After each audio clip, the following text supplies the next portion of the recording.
Halo semua, perkenalkan nama aku Nadia Fianti Siombing dari kelas PK1E. Di sini aku mau menjelaskan bagaimana cara menghitung periode waktu dalam bunga sederhana. Tapi sebelumnya, ayo kenalan dulu yuk, apa sih itu bunga sederhana?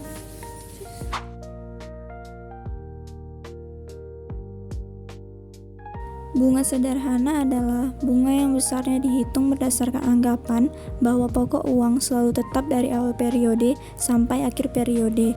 Nah, teman-teman tahu nggak, apabila investor atau kreditur meminjamkan uang, maka pada waktu yang telah disepakati, peminjam atau debitur harus mengembalikan uang beserta dengan balas jasa yang disebut dengan bunga uang atau interest.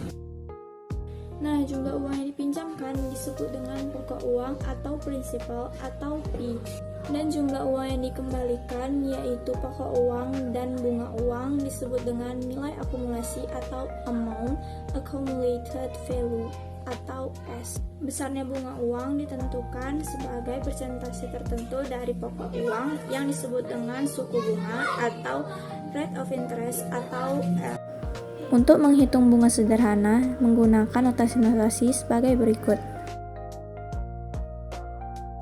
Nah, untuk menghitung jumlah bunga menggunakan persamaan I sama dengan P kali R kali T, dan untuk mencari nilai akhir dari sejumlah uang pokok pada saat jatuh tempo adalah S sama dengan P tambah I, dan jika I disubstitusikan pada persamaan tersebut, maka diperoleh S sama dengan P kali 1 tambah R kali T.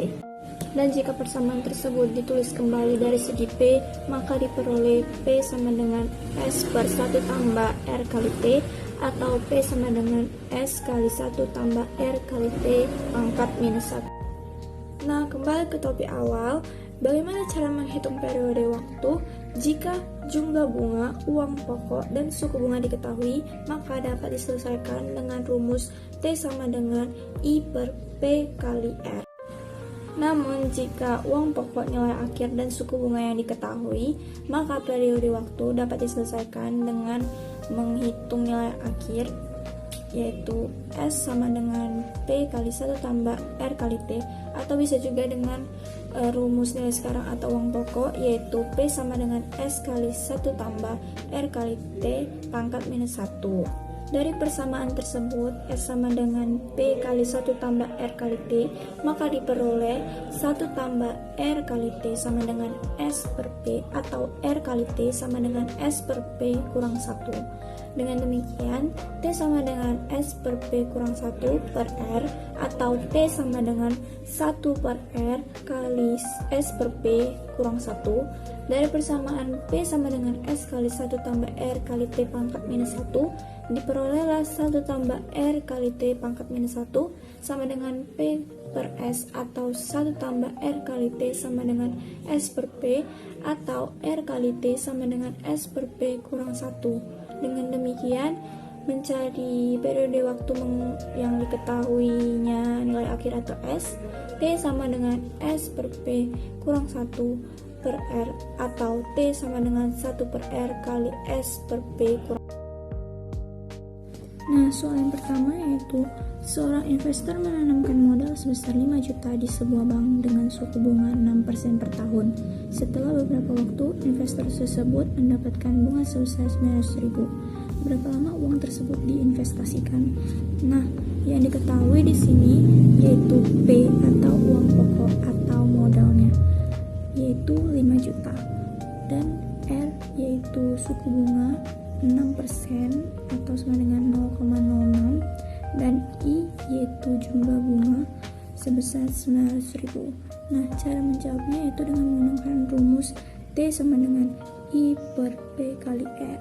Kita masukkan, jadi T sama dengan 900.000 per 5 juta kali 0,06 sama dengan, kita kalikan dulu, 5 juta kali 0,06 sama dengan 300.000, maka 900.000 dibagi 300.000 sama dengan 3, maka uang yang diinvestasikan selama 3 tahun. Soal yang kedua yaitu seorang nasabah menabung 8 juta di sebuah bank dengan suku bunga 6% per tahun.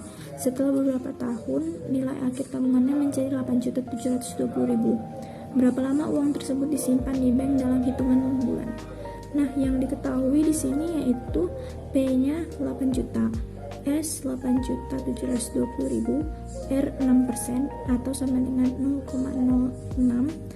Nah, untuk mencarinya langkah pertama kita cari I-nya dulu ya. I-nya sama dengan S kurang P.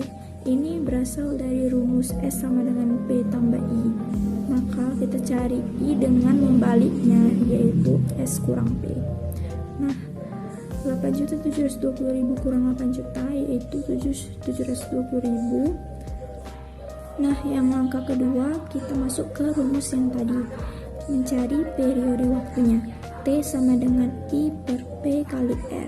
Kita masukkan I yang tadi kita udah dapat 720.000. Kita masukkan I 720.000 dibagi 8 juta kali 0,06. Nah, kita kalikan dulu, maka dapat 8 juta kali 0,06 sama dengan 480.000. Nah, 720.000 dibagi 480.000 sama dengan 1,5 tahun. Nah, ini kan masih per tahun, maka kita ganti jadi per bulan, karena 1 tahun sama dengan 12 bulan, jadi 1,5 kali 12 yaitu 18 bulan. Maka dari itu uang yang tersimpan di bank selama 18 bulan.